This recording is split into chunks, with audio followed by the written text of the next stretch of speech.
Good afternoon. I'm Wayne Smith, the Mayor of Texas, Arkansas, and I would like to let the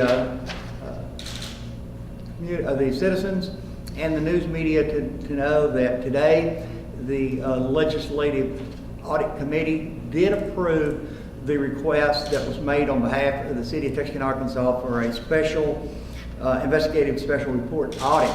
And I'd like to start out by publicly thanking Carlton Jones, Miller County Prosecuting Attorney, Jimmy Hickey, Arkansas State Senator, and State Representative Frizzy Hickerson for supporting this request. This request is to have someone outside of the City Hall or the Board of Directors or anyone else to look at the financial transactions that was conducted surrounding the Crossroads Business Park incentive packets to see and ensure that all city ordinances, all city policies, and state statutes were followed. And that is the purpose of this audit. And we don't know when they will be down. We know that it has been approved. We anticipate that they will let us know when they will be arriving for the audit.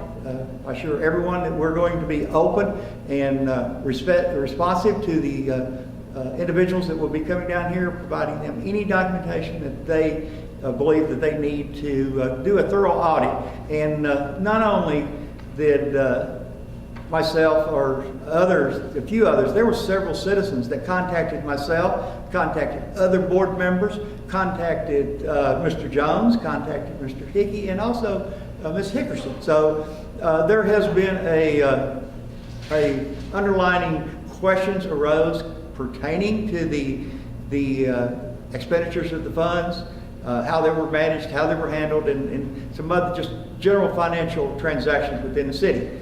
The audit will answer those questions once and for all, and we'll put this to rest. And I think that's what is important to the citizens of Texarkana, Arkansas, is that it will answer the unanswered questions, and it will remove the finger pointing and provide an independent auditors to look at it and come up with a conclusion. And that conclusion will be reported to the city, to Mr. Jones, Mr. Hickey, and State Representative Hickerson. And as soon as we receive those results, we will make them public and go from whatever recommendations, if they find anything in the recommendations that may come out of this audit, we will initiate those recommendations. At this time, I will answer any questions that I can. A lot of times I will be referring to the letter that Prosecuting Attorney Carlton Jones sent to Senator Brian King, the chairman, and Representative Kim Hammer, the chairman of the Division of Legislative Audits. But I will open it up for questions. How much of the rehiring of Harold Bolt, how much did this have to play in this audit being requested? This audit was initiated before the process of the proposal to rehire Harold Bolt. So these questions came out during some circumstances of Harold Bolt leaving, and after he left, we looked at it. You know, one thing that we have to openly, and I'm talking about from a board standpoint, is that some of these items that were approved, we voted on.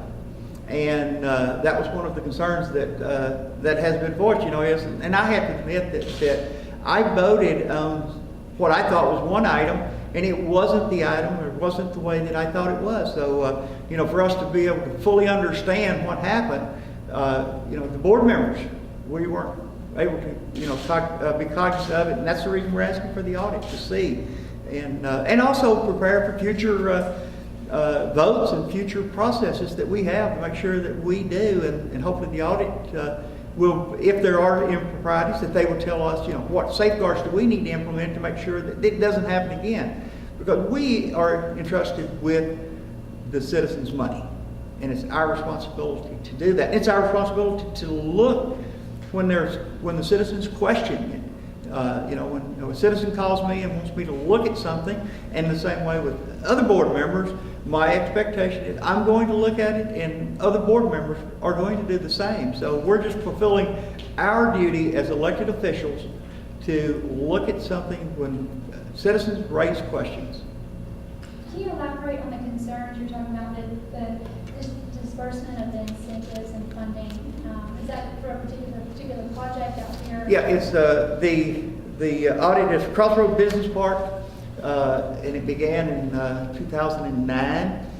The initiative began then, and it's carried through to right now. We're pretty much out of the incentive packets with the Crossroad Business Park, the water park, and the convention center, but that's where it's most of it is targeted for. However, there, certainly the special audit can look at whenever they want to, and any of their all of our financial records are going to be open for them to scrutinize, look at, and review. Would there be a possibility that both would receive a reprimand if this comes out that there is some truth to some of this? I don't know. That's where, once the audit completes their review and they report it to us, and then the board will have to decide, are there corrective actions that we need to take? Do we need to put additional safeguards in? So for me to anticipate what we're going to do as a result of the audit, we need to wait until the audit is complete and the findings are there to see. But we certainly are going to be sensitive to whatever the legislative audit team recommends to us, that we will need to address those issues. When an audit like this, could criminal charges come out of an audit of this nature? I don't know. I'm not the expert on that. The legislative audit will report to Carlton Jones their findings, and Carlton Jones, the prosecuting attorney, will need to make a decision once he has the results of the audit. So, at this time, that would be almost an impossible question to answer. And what was the qualification, or lack of words, that the legislative people in the legislative have to? What determines if they could accept this?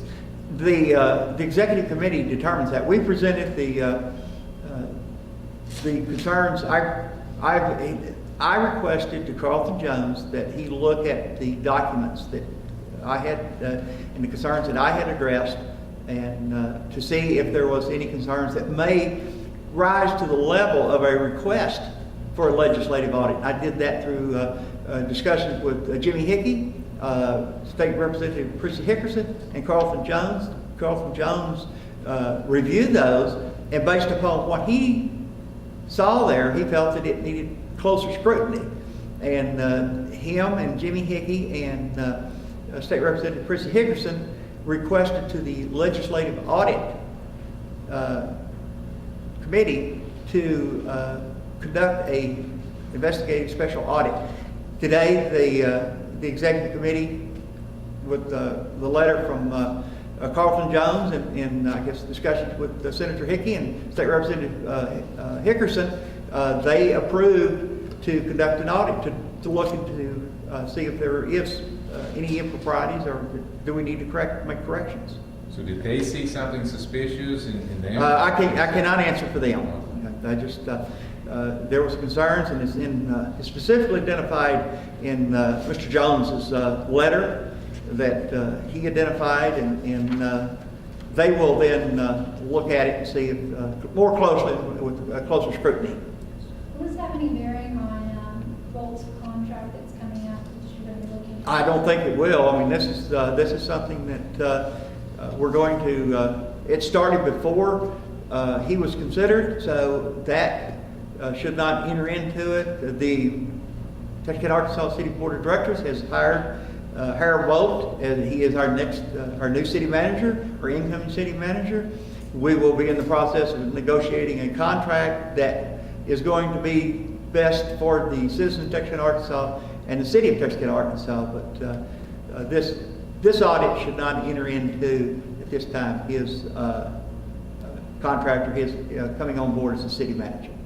Do you know when they will arrive and how big the team's No, we do not have that information. As soon as they notify us of when they will arrive, and I'm not sure the number, but we will certainly keep the news media apprised of when they're scheduled, and if they tell us how many is here, we'll certainly do that. But I don't have that answer. If not, thank you, and for the citizens of Texarkana, Arkansas, this is for you as citizens, you as taxpayers. This is your money that has been utilized, and we have a responsibility as the board of directors to answer questions when you ask them, and when there's sufficient questions and we don't have the answers, that we don't have the expertise to provide the answers, then we do go to other avenues, and I think that the legislative audit is the proper avenue to resolve those issues and finally put to rest whether the city did or did not follow its first policy, the code of ordinances, and did we follow state statutes. So with this, I think that will be answered, and we can put that to rest. And we can move forward as a city, because we've got a lot going on in Texarkana, Arkansas. We've got a lot of opportunities in the future. There's several projects that's on the burners to be recognized and announced here sometime in this year and maybe early next year. So we're going to continue on, and our intent is the board of directors, we have an obligation to represent you and to do what's best for the city of Texarkana, Arkansas. Thank you very much. I have one more quick question. Yes, sir. And this might be addressed in the letter, but I haven't had a chance to look at it. Is the audit certain specific dates, or does it run? It goes back to, the dates go back to actually 2006 is where. To today? To today, yes, it does go to today. And in 2006 is when the creation of the TIF district. So, you know, that's where kind of was the time period that started, but it really identifies 2009 is when the incentive package was agreed upon and the monies were paid. And most of the monies were expended in 2012. So a lion's share of that money was. Okay. Very good, thank you.